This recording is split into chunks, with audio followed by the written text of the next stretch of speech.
What if I told you there's a house right in the heart of sunny Palm Beach, Florida, that holds secrets so dark, so chilling, they defy explanation? A place where the whispers of the dead are not just stories, but recorded evidence. What if the most beautiful places held the darkest secrets? Welcome to Paraphiles X, where we delve into the mysteries that haunt our world. Today we're unlocking the doors to the infamous Riddle House, a place where history and horror collide. Nestled amidst the glitz and glamour of Palm Beach, a stark contrast emerges: the Riddle House. But to understand the haunting, we need to travel back in time. Palm Beach, in the early 1900s, was a burgeoning resort town, a playground for the wealthy. Henry Flagler, the railroad tycoon, was developing the area, transforming it into a tropical paradise. Amidst this rapid development in 1905, the Riddle House was built.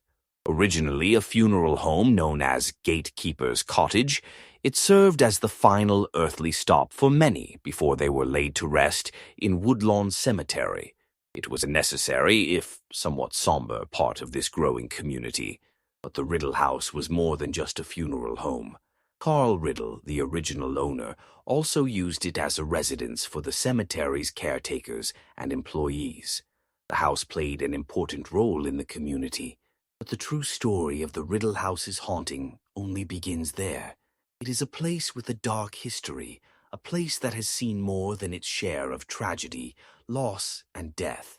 Tragedy struck when a cemetery worker, Buck, was found dead in the cemetery, a victim of a robbery gone wrong. The house's most notorious spectral resident is a man known only as Juno. It is believed that he was an employee at the funeral home, but many believe he may have been the caretaker or an assistant to Carl Riddle himself. Financial troubles plagued Juno. Some say he was embezzling from his employer. Others whisper of gambling debts. Whatever the cause, the pressure became too much. It is thought that Juno took his own life in the attic of the Riddle House. His spirit, it seems, never found peace. Eyewitnesses, brave enough to venture inside, paint a terrifying picture of Juno's restless soul. They speak of disembodied voices, whispers slithering through the silent corridors, voices pleading, warning, or simply existing in their ghostly plane. Imagine being alone in this house, the weight of its history pressing down on you. Objects move without explanation. A rocking chair sways gently in an empty room, and doors slam shut with unseen force. One visitor, who dared to spend a night alone in the Riddle House, shared a particularly harrowing experience. As darkness enveloped the house, the temperature plummeted, not a gradual chill, but a sudden, bone-deep freeze. He described an overwhelming sense of being watched, a presence lurking just beyond his vision. One former employee, a night watchman, shared a particularly chilling account that lends credence to this feeling. "I worked security at the Riddle House for a few years back," he began. "Night shifts, mostly. Figured it'd be quiet, you know. Wrong. Dead wrong. I'm not a man who scares easy, but that place, it got to me. I'd hear things, footsteps mostly, up on the second floor when I knew I was alone in the building. One night, clear as day, I heard a man's voice, gruff like he was arguing with someone.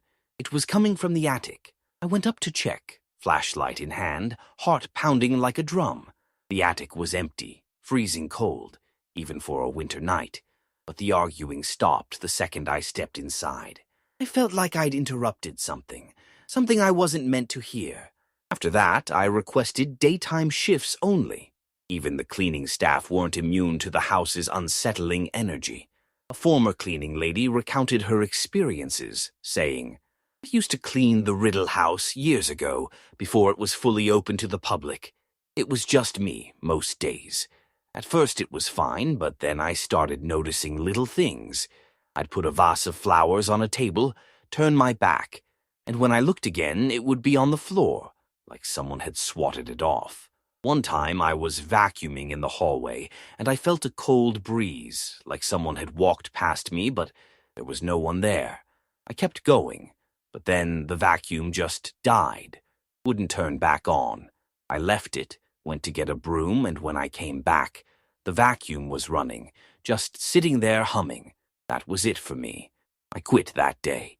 The Riddle House isn't just about anecdotal accounts. Paranormal investigators have flocked to this location for years, armed with their equipment, hoping to capture definitive proof of the afterlife. And they haven't been disappointed.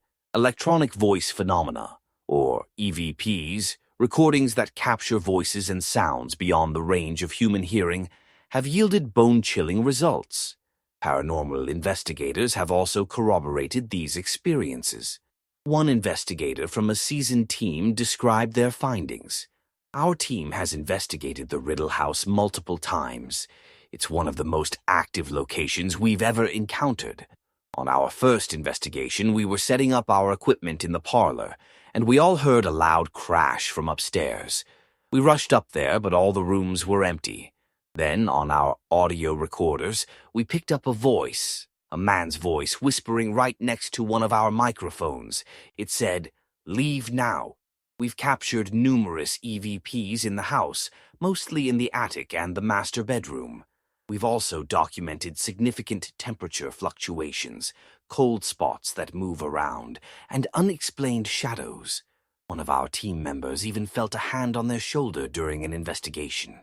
Imagine hearing a faint whisper captured on a recording, uttering words like "help" or the chilling command, "get out." These are not random noises, they are desperate pleas, angry warnings, echoes of a past that refuses to stay silent. The Riddle House stands as a stark reminder that some doors to the past are best left closed. It's a magnet for ghost hunters, thrill seekers, and anyone fascinated by the unexplained. But be warned, entering this house is not for the faint of heart. Could the haunting be tied to a specific object within the house? Or is it the land itself that holds the energy? It has also been said that before Juno took his life, that he was working on building something, and whatever he was working on was never finished. Could this have something to do with the haunting? What other secrets does the Riddle House hold? What other voices are trapped within its walls, yearning to be heard? We may never know the full extent of the darkness that resides within. The Riddle House is a mystery. The house is an enigma, and the house is haunted. But one thing is certain, the Riddle House continues to intrigue and terrify. You're captivated by the paranormal? Don't forget to like this video and subscribe to Paraphiles X. And if you've had your own ghostly encounter, share your story in the comments below. Until next time, stay curious, and remember, some mysteries are best left unsolved. And as always, thanks for watching.